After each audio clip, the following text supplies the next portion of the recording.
अघि भुटे जाबेले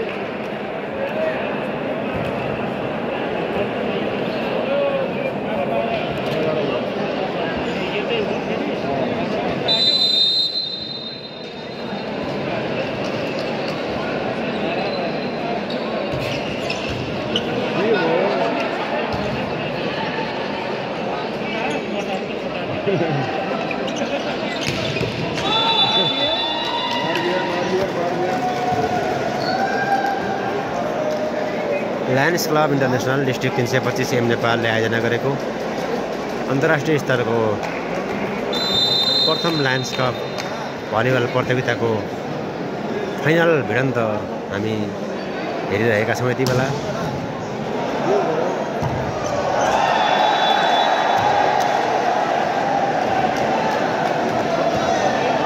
फाइनलमा यति बेला इरान र नेपाल पुलिस क्लब बीच प्रतिस्पर्धा भइरहेको छ।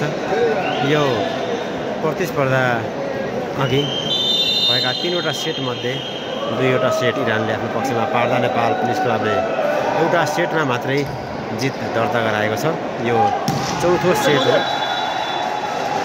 चौथो सेटमा आइपुग्दा नेपाल 13 इरान 20 7 अङ्कको फरक छ। इरानले जित्नको लागि सेट जित्नको लागि इरानले उपाधिमा कब्जा जमाउनको लागि अब 5 बल आफ्नो पल्टामा हार्नु पर्छ भने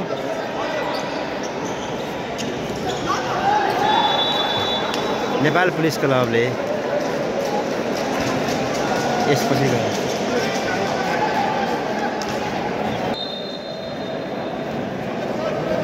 21-13 को अवस्था छ।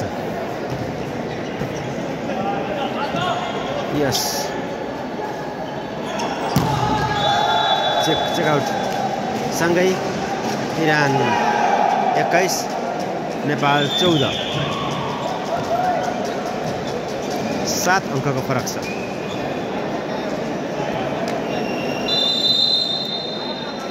यदि यो सेट इरानले जित्यो भने उपाधिमा इरानको दावेदारी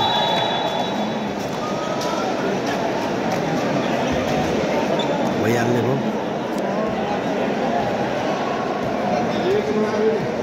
22-14 को अवस्था छ। पहिलो सेट इरानले जित्यो। दोस्रो सेट नेपालले जित्यो। तेस्रो सेट इरानले जित्यो र यो चौथो सेट हो। चौथो सेटमा 15-22 को अवस्था छ। नेपाल 15 इरान 22।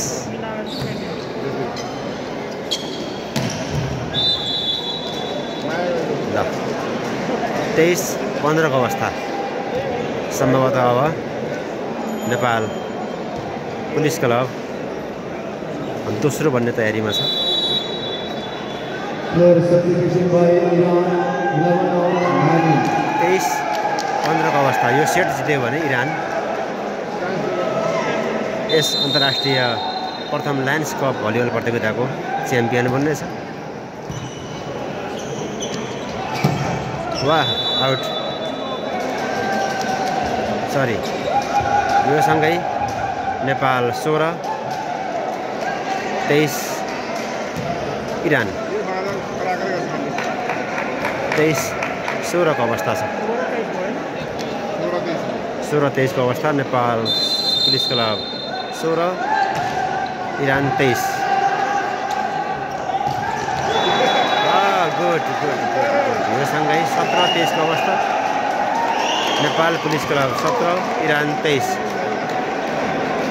6 अङ्कको फरक।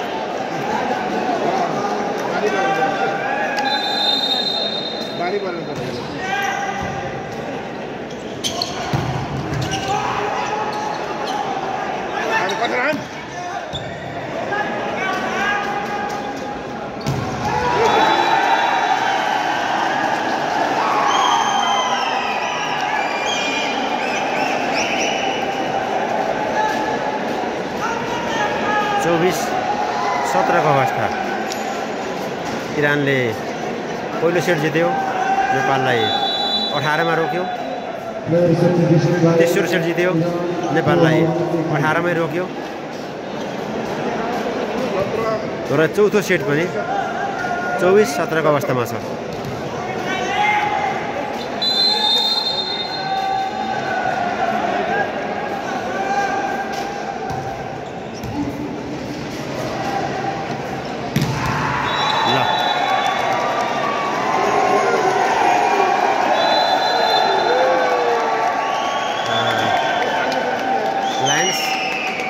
लायन्स कप भलिबल प्रतियोगिताको उपाधि इरानले हात पारेको छ नेपाल पुलिस क्लबलाई 3-1 ले पराजित गर्दै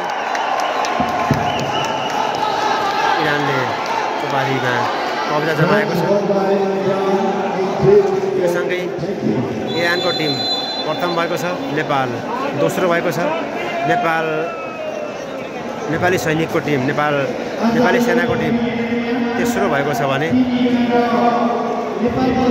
सशस्त्र प्रहरीको टिम चौथो भएको छ।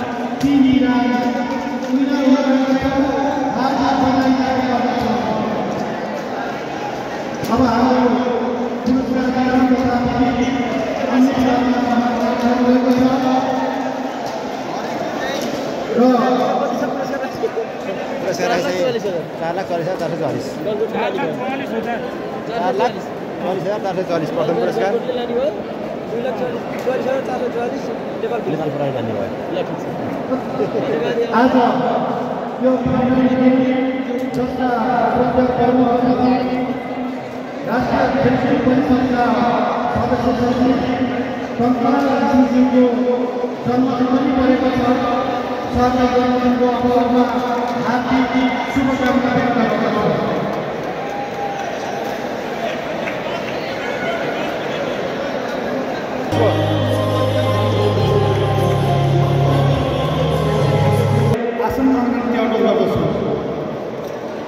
नेपाली भलिबल जगतमा विगत लामो समयदेखि अहोरात्र खट्दै आफ्नो जीवनको अत्यन्त ऊर्जावान समय भलिबलमा लगाउनु भएका दुईजना भलिबल खेल प्रेमीहरू आदरणीय व्यक्तित्वहरूलाई हामी यो महत्त्वपूर्ण अवसरमा सम्मान गर्न गइरहेका छौँ। आदरणीय सम्मानित व्यक्तित्वहरूको परिचय गराइदिनु हुन lions club international district 325 camp नेपालका PROM चीफ लायन बोलराज पोखरेलज्यूलाई